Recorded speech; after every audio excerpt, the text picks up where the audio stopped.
अक्सर लोग सोचते हैं कि प्रधानमंत्री के पास असीमित ताकत होती है। उन्हें ऐसा लगता है कि प्रधानमंत्री अपने एक दस्तखत से हवाओं को रुख मोड़ सकते हैं, लेकिन हकीकत इससे कहीं ज्यादा गहरी है। यहाँ लिया गया एक फैसला सिर्फ फाइल पर साइन नहीं है, बल्कि करोड़ों लोगों के साथ किया गया एक वादा है। असली बात ये नहीं है कि प्रधानमंत्री के पास कितनी पावर है, बल्कि ये है कि लोकतंत्रता की पावर कभी सिर का ताज नहीं होती। ये एक कर्ज होती है जिसे हर दिन अपने फैसले और जवाबदेही से चुकाना पड़ता है। प्रधानमंत्री का पद सिर्फ एक पॉलिटिकल पोजीशन नहीं है, ये पूरी दुनिया की सबसे बड़ी डेमोक्रेसी के वो ग्रेविटेशनल सेंटर है जिसके इर्द गिर्द पूरी सत्ता घूमती है। इसे आप ऐसे समझिए कि भारत एक विशाल जहाज है और प्रधानमंत्री उसका कैप्टन है, जो उस जहाज की दिशा तय करता है और समंदर की ऊंची लहरों के बीच उस जहाज को डूबने से बचाता है। भारत के राष्ट्रपति को हम हेड ऑफ स्टेट कहते हैं। वो गणतंत्र की गरिमा का प्रतीक है। लेकिन जब बात आती है एक्टिव पावर की, जब बात आती है मैदान पर उतरकर फैसले लेने की, तो असली कमान प्रधानमंत्री के हाथों में होती है। इसे एक एग्जाम्पल से समझते हैं। राष्ट्रपति घर के बुजुर्ग व्यक्ति की तरह हैं, जिनका आशीर्वाद जरूरी है, लेकिन प्रधानमंत्री उसी घर का कर्ता धर्ता है, जिसे हर दिन तय करना पड़ता है कि बजट कहाँ खर्च होगा, पड़ोसी देशों से कैसे निपटना है और भारत को वर्ल्ड मैप में कहाँ खड़ा करना है। आपके मन में एक सवाल जरूर आ रहा होगा कि क्या अकेला इंसान पूरे देश को चला सकता है? जवाब है नहीं। प्रधानमंत्री के ताकत के पीछे एक बहुत बड़ा ढांचा खड़ा होता है, जिसे समझना किसी मूवी से कम नहीं है। अक्सर लोग सोचते हैं कि प्रधानमंत्री के पास असीमित ताकत होती है, वो चाहे जो चाहे कुछ भी कर सकता है। लेकिन क्या वाकई में ऐसा है, या संविधान का दबाव और जनता की उम्मीदें उनके हाथ बांध देती हैं? कुर्सी की पेटी बांध लीजिए, क्योंकि ये सिर्फ राजनीति का सफर नहीं है, ये उस जिम्मेदारी को समझने की एक कोशिश है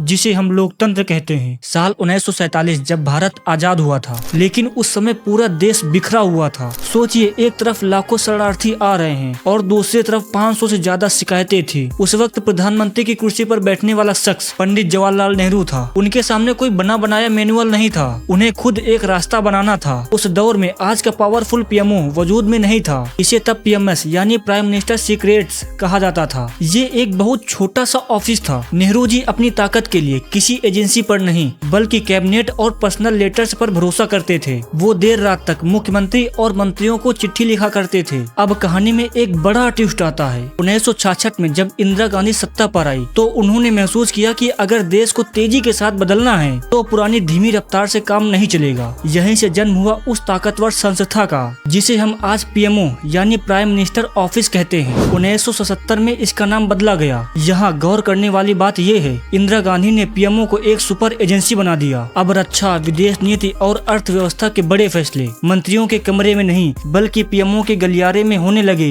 ये वो दौर था जब पीएमओ की एक पर्ची किसी भी मंत्री की किस्मत बदल सकती थी। यह सही है या फिर गलत, ये बहस आज भी जारी है, लेकिन इसने भारत की राजनीति को हमेशा के लिए बदल दिया। हर 5 साल में हम एक त्योहार मनाते हैं, लोकतंत्र का महापर्व। हम वोट डालने जाते हैं, उंगली पर स्याही लगवाते हैं और हम शान से कहते हैं कि मैंने अपना प्रधानमंत्री चुन लिया। पर क्या हकीकत वाकई इतनी सीधी है? आपने कभी ईवीएम पर गौर किया है? क्या आपको वहाँ किसी प्रधानमंत्री पद के उम्मीदवारों का नाम दिखता है? शायद नहीं। और यहीं से शुरू होती है भारत के लोकतंत्र की उलझी हुई और बेहद खूबसूरत कहानी, जिसे समझना हर नागरिक के लिए जरूरी है। तकनीकी रूप से देखें तो प्रधानमंत्री का चुनाव डायरेक्ट नहीं होता। अमेरिका जैसे देशों में लोग सीधे राष्ट्रपति को चुनते हैं, लेकिन भारत की व्यवस्था थोड़ी अलग और थोड़ी गहरी है। हम भारत के लोग वोट देकर अपने क्षेत्र के सांसद यानी एमपी को चुनते हैं। हम उस व्यक्ति को चुनते हैं जो हमारे क्षेत्र की आवाज बनकर लोकसभा में बैठता है। जैसे ही चुनाव के नतीजे आते हैं, पूरे देश की नजरें एक चीज पर टिक जाती हैं, बहुमत, मेजॉरिटी। लोकसभा में 543 सीटें हैं। जिस भी दल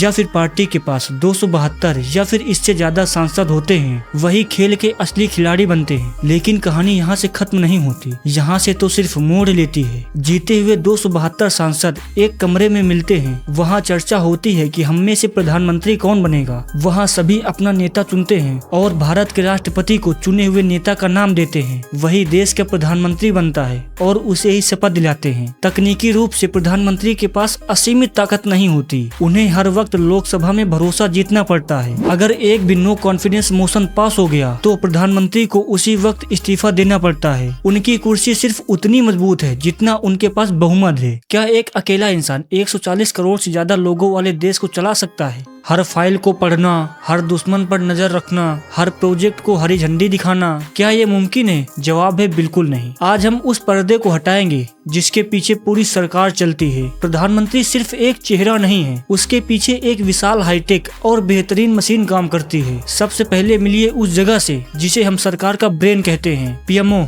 प्राइम मिनिस्टर ऑफिस। ये कोई आम सरकारी दफ्तर नहीं है जहां बाबू चाय पीते हुए फाइल को आगे बढ़ाते हैं। यहाँ देश के सबसे चुनिंदा दिमाग आईएएस और आईएफएस ऑफिसर काम करते हैं। इनका नेतृत्व प्रिंसिपल सेक्रेटरी करता है, जो प्रधानमंत्री का सबसे भरोसेमंद ऑफिसर होता है। अगर प्रधानमंत्री देश के पायलट हैं, तो पीएमओ वो एयर ट्रैफिक कंट्रोल है जो उन्हें बताता है कि आगे तूफान है या फिर रास्ता साफ है। ये ऑफिसर्स प्रधानमंत्री की आंख और कान होते हैं। देश में कहीं भी कुछ भी होता है तो उसकी खबर पीएम तक पहुंचने से पहले पीएमओ फिल्टर करता है कौन सी फाइल पीएम के टेबल में जाएगी और कौन सी डस्टबिन में। ये फैसला यही लोग तय करते हैं। हम टीवी पर पूरी कैबिनेट मीटिंग देखते हैं, लेकिन सच बताऊं, असली बड़े फैसले वहाँ नहीं होते। असली खेल तो बंद कमरों और छोटी कमेटियों में होते हैं। CCS, cabinet committee on security, यह भारत का सबसे डरावना कमरा है। यहाँ सिर्फ पीएम, गृह मंत्री, रक्षा मंत्री, विदेश मंत्री और वित्त मंत्री बैठते हैं। इसी कमरे पर तय होता है कि न्यूक्लियर बटन पर हाथ कब रखना है, सर्जिकल स्ट्राइक करनी है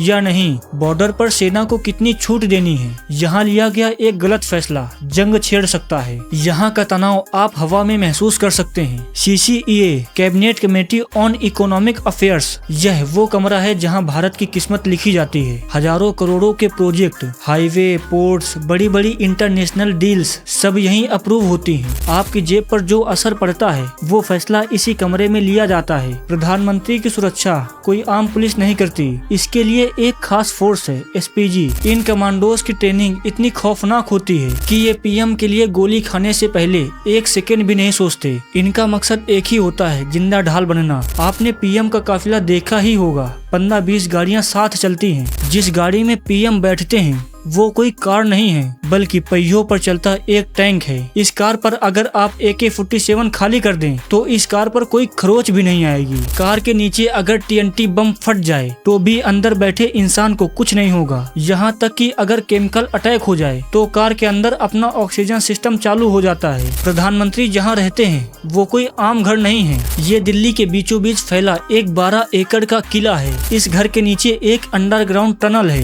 ये टनल सीधा सफदरजंग एयरपोर्ट तक जाती है, ताकि अगर देश पर कोई बड़ा संकट आ जाए या दिल्ली के हालात बेकाबू हो जाएं, तो प्रधानमंत्री को सुरक्षित निकाला जा सके। प्रधानमंत्री की इतनी पावर है, इतनी सुरक्षा है, तो आपको लगता होगा कि इनकी सैलरी करोड़ों में होगी। 2026 के आंकड़ों के मुताबिक भारत के प्रधानमंत्री की बेसिक सैलरी 1,66,000 रुपए प्रति माह है। जी हाँ, आपने सही सुना, एक मल्टीनेशनल कंपनी का मैनेजर शायद इससे ज्यादा कमाता होगा। तो फिर इस जॉब में खास क्या है? खास है वो चीजें जो पैसों से नहीं खरीदी जा सकती। एक उड़ता हुआ महल जो एक कमांड सेंटर भी है, इसमें एंटी मिसाइल सिस्टम भी लगे हैं, जीवन भर के लिए फ्री हाउसिंग और वर्ल्ड क्लास मेडिकल, और सबसे बड़ी बात वो अथॉरिटी जो एक इशारे पर देश को रोक सकती है। इसकी कोई कीमत नहीं होती। इतनी पावर के बाद एक बहुत बड़ा डर भी होता है, जवाबदेही का डर। याद कीजिए 80 के दशक का बोफोर्स घोटाला। एक डिफेंस की डील में भ्रष्टाचार ने राजीव गांधी की सरकार को हिलाकर रख दिया था। यह साबित करता है कि कोई भी जांच के दायरे के बाहर नहीं है। सत्ता की यह मशीन जितनी पावरफुल है उतनी ही नाजुक है। एक गलत कदम और सब कुछ बिखर सकता है। जब देश में कोई महामारी आती है, जब बॉर्डर पर गोलियां चलती हैं, या जब अर्थव्यवस्था डगमगाती है, 140 करोड़ लोगों की आंखें सिर्फ एक इंसान की तरफ उम्मीद से देखती हैं। वो है भारत का प्रधानमंत्री।